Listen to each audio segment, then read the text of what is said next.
So I wanted to talk about Eugene O'Neill and then our poet Jeffers or Robinson Jeffers at the same time because there are some similarities in terms of modernism between the two. So as we know, modernism, is about the individual, and we can see that in both of these poems. They're very much about the individual. And also, we're starting to see a little bit more open criticism of America and American politics and, what it is to be an American. And I think that's pretty obvious in this poem with Shine, Perishing Republic. You know, while this America settles in the mold of its vulgarity, heavily thickening, and it talks about corruption. And, we're seeing a little bit more criticism on the American experience, as class systems are beginning to settle in. One thing you might not realize right now is the idea of whiteness and other is being created. So at this time in history, for instance, censorship documents and stuff, if you go back and look at a lot of them from this history, when you check the censor thing, there may be many, many, many, many, many, many more choices than there are now. So, like instead of white, you had like Hungarian, German, Italian, Irish, Spanish, Swedish. You had all these different choices, and then what happened was these corporations started wringing as much money out of their workers as they can, and really treating them very poorly, and especially with like meat packing in New York City, you started to have a lot of employees who were sustaining injuries, and they formed these unions to try to keep from having 16, 17-hour work days and increasing conditions so they wouldn't be injured as much on the job. Had people losing limbs and fingers and child labor and all this stuff. And what happened was um, diverse people, many different groups of white peoples and brown peoples and tan peoples and black peoples were getting together, and they were forming labor unions. And these corporations, the guys on top weren't making their filthy, filthy, filthy millions and millions and millions. So they decided, hey, we can't have this. So what we've got to do is we've got to create the idea of whiteness and the idea of other. And we got to we got to get all the white people together and turn them against the others, and then turn all the others against each other. And so that's exactly what goes on in America. Well, it's still going on. And so you have now these kind of stark ideas about what is America and what is it becoming and how is it treating the worker and how are people treating each other. And Eugene O'Neill and Jeffers and, well, several other people, start to deal with that. And so that's what we see in Jeffers here. And, in his criticism of America in Shine, Perishing Republic. Uh, so let me just talk to you a little bit about Eugene O'Neill, and then we'll pop back to Jeffers. Eugene O'Neill, he was like the nation's first major playwright, and he was very, very modernist. I mean, he explored, serious themes about, the working class, and and instead of, you got to realize a lot of theater up until this point, has to deal with, mostly elegant situations, refined people, and and we don't get to see too much, the plight of the working class and bad things that happen to people. And Eugene O'Neill also, you know, uh, was the son of a theater guy, and who was in the first kind of big production of Count of Monte Cristo. And he went to college in Princeton, dropped out, got drunk, almost died of tuberculosis. But he ends up with the Provincetown Players, and they kind of give him, this access, this ability to really write and put on his plays and get them out there.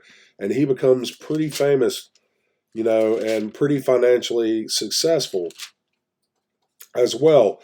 But his subject matter, is a little different than what we've had so far. And if I'll just read you a little bit about this real quick, here's a quote from the Norton.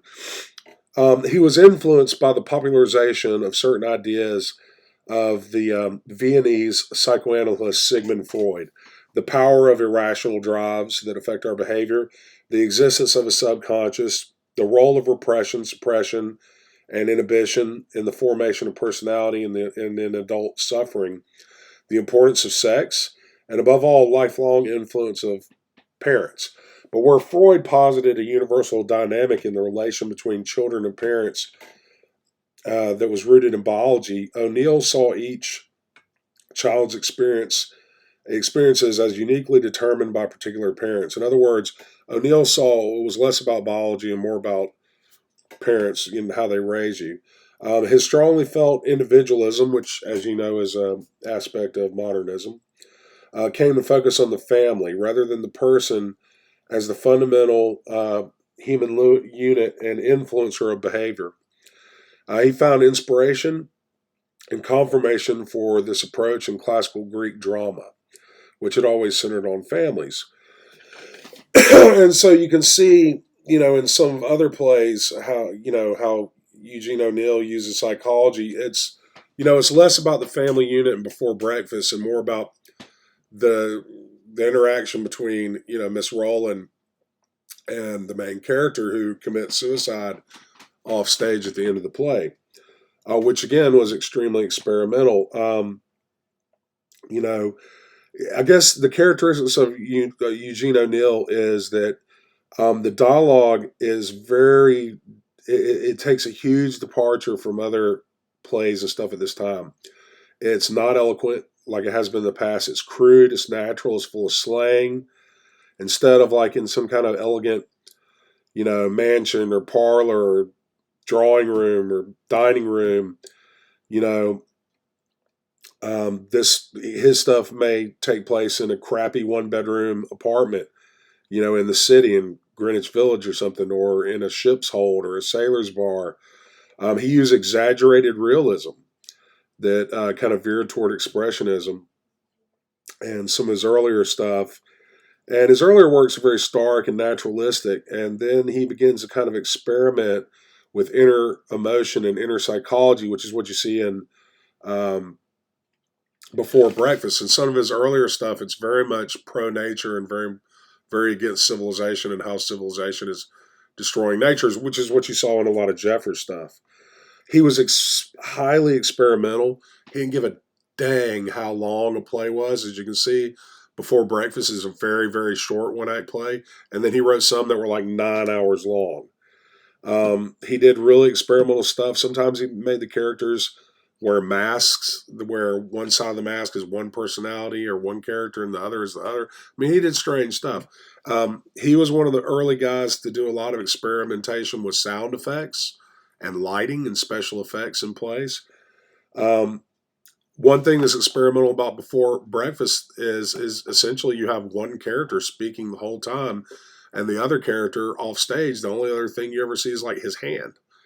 You only get to hear insights into his psychology based on his suicide at the end, one letter that he writes, and whatever another character, through her lens, through Mrs. Rowland's lens of him. He oftentimes had people speaking directly to the audience, like Shakespearean monologues as well. All right, now back to Jeffers. Jeffers, I guess Jeffers kind of links in with modernism because he is kind of experimental. He kind of goes back to a Whitman-esque, Walt Whitman type prophetic tone and lyric poetry and poetic lines. um, that are, later he was kind of more stricter blank verse. In the beginning, it's more like Walt Whitman's poetry. He's long narrative lines that may not have any kind of particular steady length or whatever. But instead of like Whitman's open form that celebrated the American democracy, Jeffers' stuff is, clearly about, the rage at what America is becoming, as you can see, through Sean Perishing Republic and some of the other poems. He was a relentless misanthrope. I mean, it was always a lot of negative stuff. Um, but he saw the modern world kind of as falling away from the American past. And he wrote kind of brief lyrics and longer narrative poems. Like I said, they were mostly free verse. Later, he did a lot of traditional blank verse. Um, he kind of, in a lot of his later stuff, he kind of embraced more narrative poetry. But you'll see a lot of similarities. Instead of writing strict sonnet forms, this guy's doing these this more like kind of free verse or blank whatever poetry. But again, it's very critical of America, which is what Eugene O'Neill's doing also with his play. So I want to just to briefly discuss those two artists and what they have in common.